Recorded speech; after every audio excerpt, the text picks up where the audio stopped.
नमस्कार दोस्तों, आपका स्वागत है मेरे चैनल पे। दोस्तों आज मैं आपको बताने वाला हूँ कि आप जेंगो में स्टैटिक फाइल कैसे लगाएं, जैसे कि इमेजेस हो गया, गिफ हो गया, वीडियोस हो गया, इन सबको अपने जेंगो में कैसे लगाएं।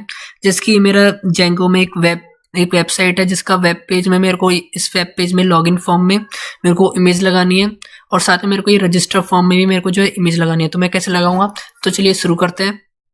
तो सबसे पहले आपको आ जाना है अपने वेब जेंगो प्रोजेक्ट में। जैसे कि मेरा जेंगो प्रोजेक्ट है वेबसाइट, जेंगो प्रोजेक्ट का नाम है वेबसाइट। तो यहाँ पे वेबसाइट नाम का एक फोल्डर है जिसके अंदर बाकी सारा फोल्डर है, जिसकी टेम्पलेट हो गया, यहाँ पे manage.py है और इसके अंदर एक और इनर फोल्डर है वेबसाइट नाम का जिसके अंदर settings.py और बाकी सब है। तो आपको क्या करना है, आपका जो आउटर फोल्डर है वेबसाइट जहाँ पे टेम्पलेट है manage.py है, वहाँ पे आपको एक फोल्डर बनाना है जिसका नाम लिखना है आपको स्टैटिक। आपको भी स्टैटिक ही लिखना है और ये पूरा जो स्मॉल में आएगा। आपको यहाँ पे स्टैटिक लिखने के बाद ये स्टैटिक फोल्डर बनाने के बाद आपको इसके अंदर अपनी फाइल्स डालनी है। जैसे कि मेरे को इमेज लगानी है तो मैं यहाँ पे अपनी इमेज डालूंगा। तो जैसे कि मेरे को लॉगिन पेज और साइन अप पेज पे ये दोनों इमेज लगानी है, तो मैं यहाँ करूँगा इनको कंट्रोल, यहाँ पे इनको कॉपी करके या फिर मैं इनको यहाँ पे ड्रैग करके स्टैटिक फोल्डर में डाल दूंगा। तो यहाँ पे मेरे देखिए दोनों इमेजेस जो स्टैटिक फोल्डर के अंदर आ चुकी हैं। फिर उसके बाद आपको क्या करना है, आपको अपने settings.py में जाना है। settings.py में जाने के बाद आप जैसे ही लास्ट में जाओगे तो आपको यहाँ पे दिखेगा एक स्टैटिक URL इक्वल टू, यहाँ पे स्टैटिक लिखा होगा पहले से ही। आपको यहाँ पे चेंजेस करने की जरूरत नहीं है। आपको बस यहाँ पे देखिए कमेंट में एक लिंक दे रखी है, आपको इसको जो है ओपन कर लेना है। तो मैं यहाँ पे इसको ओपन कर लूंगा। तो इस लिंक को ओपन करने के बाद आप जैसे आप नीचे की साइड स्क्रॉल करोगे तो आपको यहाँ पे देखिए कुछ दिखे, यहाँ पे दिखेगा कुछ लाइन दिखेंगे, यहाँ पे लिखा होगा static files DRS equal to इतना। तो आपको क्या करना है, आपको सिंपल इसको कॉपी कर लेना है। तो यहाँ पे इसको मैं कर लूंगा कॉपी और यहाँ पे जहाँ पे आपको settings.py में जाने के बाद ये स्टैटिक URL के नीचे यहाँ पे इसको Ctrl+V कर देना है, पेस्ट। और उसके बाद ये लास्ट वाली जो नीचे की लाइन है इसको मैं हटा दूंगा। इसको हटाने के बाद यहाँ पे आपको सिंपल इसको Ctrl+S कर लेना है, सेव। फिर उसके बाद settings.py को क्लोज कर देना है। फिर आपको अपने टेम्पलेट फोल्डर के अंदर जाना है और वो HTML खोलना है जिसमें आपको इमेज लगानी है। जैसे कि मेरे को साइन अप पेज के अंदर इमेज लगानी है, तो सबसे पहले मैं साइन अप पेज वाला HTML खोल लूंगा और उसके बॉडी में जाने के बाद यहाँ पे सबसे पहले मैं अपने स्टैटिक फोल्डर को लोड करूंगा। तो यहाँ लिखूंगा कर्ली ब्रेसेस, देन यहाँ पे मॉड्यूलो का सिंबल, फिर यहाँ पे लिखूंगा लोड स्टैटिक, फिर यहाँ पे इसको मैं क्लोज कर दूंगा।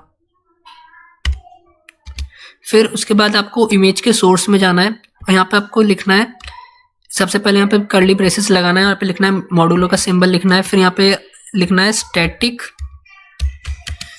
फिर यहाँ पे कोट लगा के आपको अपनी इमेज का नाम लिखना है। जैसे कि मेरे को यहाँ पे लगाना है एवेतार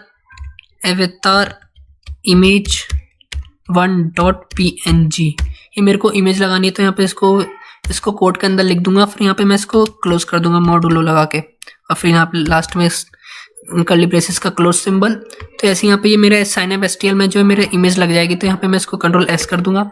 फिर ऐसे ही मैं लॉगिन पेज HTML खोलूंगा और यहाँ पे भी मैं सबसे पहले लोड करूंगा अपने स्टैटिक को। तो यहाँ लिखूंगा मॉड्यूलो लोड स्टैटिक, आपको विजिबल हो रहा, थोड़ा और जूम कर देता हूँ मैं इसको। तो लिखूंगा लोड स्टैटिक, फिर यहाँ पे मैं इसको क्लोज कर दूंगा। फिर यहाँ पे अपने इमेज के सोर्स में जाने के बाद आपको भी ये लिखना है, इसकी कर्ली ब्रेसेस, फिर मॉड्यूलो, फिर स्टैटिक। फिर यहाँ पे आपको अपनी कोड में अपनी फाइल का नाम लिखना है। जैसे कि मेरी फाइल का नाम है दूसरी का एवेतार इमेज 2.jpg। फिर यहाँ पे इसको क्लोज कर दूंगा और फिर यहाँ पे मॉड्यूलो और फिर कर्ली ब्रेसेस ला के यहाँ पे इसको क्लोज कर देना है। तो इतना लिखने के बाद जो हमारी HTML में इमेज जो लग जाएगी, तो यहाँ पे इसको मैं Ctrl+S कर देता हूँ और फिर मैं अपने वेब ब्राउजर में जाऊँगा और यहाँ पे अपने साइन अप पेज को फिर मैं रीलोड करूँगा। तो देखिए यहाँ पे मेरी जो है साइन अप पेज पे जो है इमेज आ चुकी है। जब मैं लॉगिन पेज को भी चेक कर लेता हूँ तो देखिए यहाँ पे मेरी लॉगिन पेज पे भी जो है इमेज आ चुकी है। और अगर मैं इस पर राइट क्लिक करके इसको मैं लिखूँ, यहाँ पे करूँ कॉपी या फिर मैं लिखूँ open image in new tab, तो यहाँ पे देखिए आप इसका URL भी देख सकते हैं। हमारा जो सर्वर के स्टैटिक फोल्डर के अंदर एक एवेतार इमेज को ये लोकेट कर रहा है। तो इस वीडियो में इतना ही। उम्मीद है आपको ये वीडियो पसंद आई होगी। वीडियो पसंद आई तो उसको लाइक, शेयर और कमेंट जरूर करना और साथ ही मेरे चैनल को भी सब्सक्राइब कर लेना। Thank you so much.